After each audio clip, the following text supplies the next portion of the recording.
Hello everyone, welcome back to my Facebook page and YouTube channel Nupur blog and cook. কেমন আছেন সবাই? আশা করি সবাই অনেক অনেক ভালো আছেন। আমি অনেক ভালো আছি। চলে এলাম আবার একটা নতুন ভিডিও নিয়ে। আশা করি ভিডিওটা আপনাদের কাছে অনেক অনেক ভালো লাগবে। তো আজকে আমি রুই মাছ দিয়ে আলু দিয়ে রান্না করব। রুই মাছটা আমি ফ্রিজ থেকে আগেই নামিয়ে রেখে দিয়েছি। আর এখানে হচ্ছে সিম আলু ভাজি করব পেঁয়াজ দিয়ে। তো এই যে একটু হালকা পরিমাণ লবণ আর হচ্ছে হলুদ দিয়ে দিয়েছি।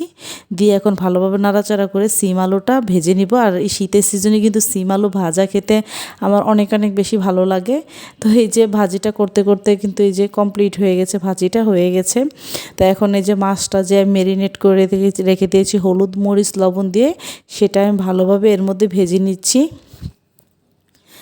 আর এর মধ্যে বলে রাখছি, যারা ইউটিউব চ্যানেল থেকে এই মুহূর্তে আমার ভিডিওটি দেখছেন, প্লিজ আমার ইউটিউব চ্যানেলটি সাবস্ক্রাইব করে দিবেন আর সাথে থাকা বেল আইকনটি ক্লিক করে দেবেন, যাতে করে আমি নতুন কোনো ভিডিও আপলোড করলে আপনাদের কাছে সাথে সাথে নোটিফিকেশন পৌঁছে যান, আমার চ্যানেলে ভিডিওটা আপনারা দেখে নিতে পারেন। যারা ফেসবুক পেজ থেকে ইতিমুহূর্তে আমার ভিডিওটি দেখছেন, প্লিজ আমার ফেসবুক পেজটা একটা ফলো দিয়ে যাবেন। লাইক কমেন্ট অ্যান্ড শেয়ার করতে ভুলবেন না পরিবার ও বন্ধুবান্ধবের সাথে।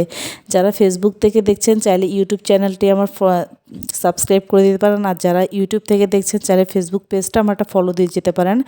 আমার ইউটিউব চ্যানেলের নাম আর ফেসবুক পেজের নাম একই, নূপুর ব্লগ অ্যান্ড কুক। আপনাদের সুবিধার্থের জন্য আমি কথাটা বলে দিয়েছি। তো এই যে এখন এর মধ্যে জিরা ফোড়নের মধ্যে আমি মশলাটা দিয়েছি, ভালোভাবে কষিয়ে তারপর এর মধ্যে আমি আলুটা দিয়ে দিয়েছি, কারণ আলুটা কিন্তু অনেক শক্ত সবজি, তাই একটু আগেই দিয়ে দিয়েছে। আর এখানে হচ্ছে আমি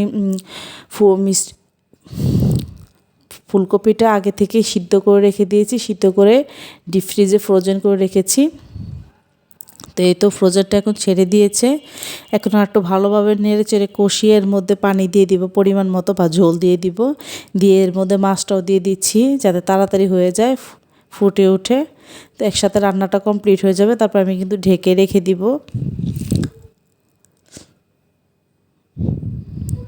তো দুপুরের রান্না আমার ওভারঅল আজকে এটাই রান্না করেছি, ফুলকপি আলু দিয়ে রুই মাছ আর হচ্ছে সিম আলু ভাজি।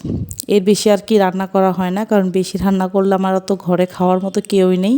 আমি আর আমার ছেলে এত বেশি খাওয়া হয় না।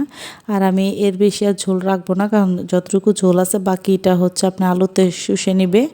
তো এই যে রান্না শেষ করে, দুপুরে রান্না শেষ করে সকালে এই যে একটু পরোটা খাচ্ছি। এখানে হচ্ছে ভাজি, পরোটা তেল ছাড়া, আর হচ্ছে সুজি বা হালুয়া যে যেটাই বলেন সেটা এনেছি। তো এই তো আমার বোন ভাজি দিয়ে খাচ্ছে আর আমার ছোট ছেলেকে খাওয়াচ্ছে, আর আমি আর আমার বড় ছেলে খাচ্ছি সুজি বা হালুয়া দিয়ে। তো বাহির থেকেই বেশিরভাগ আমার খাওয়া হয়, ঘরে তেমন একটা পরোটা বানানো হয় না ভেজালের জন্য। তো আজকের ভিডিওটি আমার এই পর্যন্তই। Thank you for watching.